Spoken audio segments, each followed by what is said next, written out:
जो भी छात्र यहाँ पे अपनी पढ़ाई 10वीं या 12वीं की पूरी कर चुके हैं और आईटीआई करना चाहते हैं, उनके लिए एक बड़ी अपडेट यहाँ पे निकल कर आ चुकी है राज्य व्यावसायिक प्रशिक्षण परिषद उत्तर प्रदेश की तरफ से।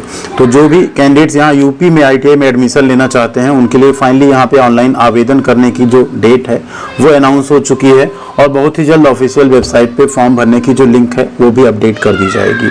तो क्या है फॉर्म भरने की डेट एंड इसके अलावा आपका फॉर्म भरते टाइम आपको क्या क्या चीज़ें ध्यान रखनी होंगी, क्या क्या तरीके होंगे, लास्ट डेट क्या होगी, उन सब के बारे में इसी वीडियो में इन्फॉर्मेशन देखेंगे।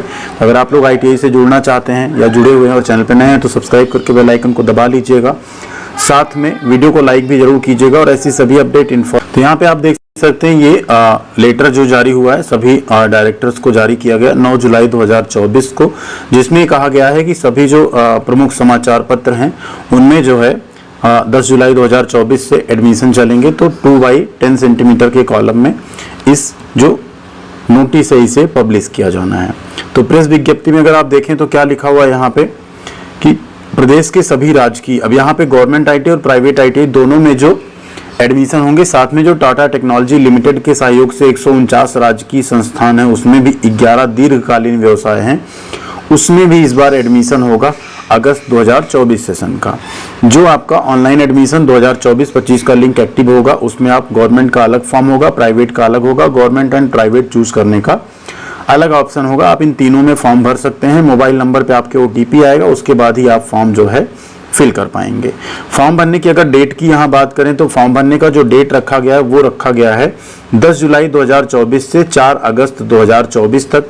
ये डेट बढ़ाई भी जा सकती है, वैसे चांसेस कम है क्योंकि ऑलरेडी यहाँ पे काफ़ी ज़्यादा टाइम दिया जा रहा है फॉर्म भरने के लिए। 2 दिन का आपको यहाँ पे ऑनलाइन आवेदन करने के बाद 2 दिन का 48 घंटे का आपको समय मिलेगा। कोई आपने उसमें अगर एरर, मिस्टेक, त्रुटि कर दी हो उसे सही करने के लिए।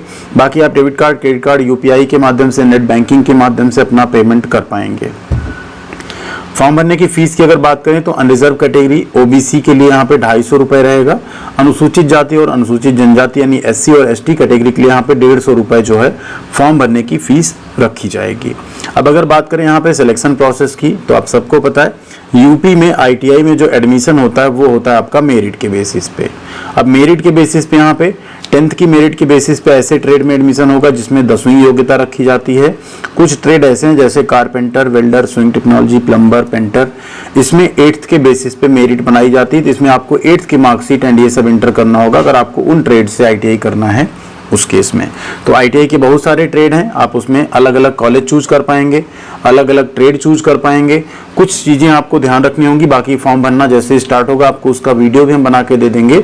एक चीज़ आपको ध्यान रखना है, जैसे आप फॉर्म भर रहे हैं तो इसमें कई लेवल का आरक्षण होता है। पहला होता है आपका ब्लॉक लेवल का यानी विकास खंड स्तर का, फिर आपका रहता है तहसील स्तर का, ठीक है, फिर आपका होता है डिस्ट्रिक्ट लेवल का, फिर आपका होता है स्टेट लेवल का, ठीक है, स्टेट लेवल का। तो अगर आप अपने ब्लॉक में आपके कोई आईटीआई है सरकारी तो आप कोशिश करें अगर गवर्नमेंट आईटीआई से आपको एडमिशन लेना तो आप ब्लॉक स्तर चूज करके उस आईटीआई को चूज करें, फिर आप डिजायर्ड जो आपका ट्रेड है उसे चूज करेंगे। आपके ब्लॉक में नहीं तो आप तहसील स्तर करिए या जिला स्तर से करिए। अगर आप अपने जिले के बाहर किसी आईटीआई में एडमिशन लेना चाहते हैं तो फिर आपको स्टेट लेवल पर अप्लाई करना होगा। इसमें मेरिट थोड़ा कट ऑफ हाई जाती है। कट ऑफ सबसे लो ब्लॉक स्तर में, फिर तहसील, फिर डिस्ट्रिक्ट और फिर स्टेट लेवल में जाती है। तो ये चीज़ आपको फॉर्म भरते टाइम ध्यान रखना है। बाकी आप अलग अलग ट्रेड चूज कर पाएंगे। ट्रेड का प्रेफरेंस ध्यान रखिएगा, पहला ट्रेड वही चूज कीजिए जिससे आप करने के इच्छुक हों। ऐसा ना हो कि आप इच्छुक हो इलेक्ट्रीशियन से करने का और पहला ट्रेड आप चूज कर दें वेल्डर, तो आपको फिर वेल्डर मिल जाएगा। या आप चूज करते हैं ड्राफ्टमैन, सिविल या मैकेनिक, या आप आरएसी चूज कर लें तो पहले फिर वही मिल जाएगा, फिर आप उसको फ्लोट या फ्रीज भी नहीं कर पाएंगे, ठीक है। तो ये सब कुछ फॉर्म भरते टाइम आप लोग ध्यान रखिएगा। बाकी जैसे ही फॉर्म भरना स्टार्ट होगा आपको एक detailed video step by step इस चैनल पे मिल जाएगा। तो चैनल से नहीं जुड़े हैं तो जुड़ जाइएगा सब्सक्राइब करके, बेल आइकन को दबा के। एंड मिलते हैं अगली अपडेट के साथ अगले वीडियो में। ख्याल रखिएगा अपना। बाकी कितने कैंडिडेट्स आईटीआई करने के लिए इच्छुक हैं इस बार, आप लोग एक बार कमेंट सेक्शन में लिखिएगा। यूपी से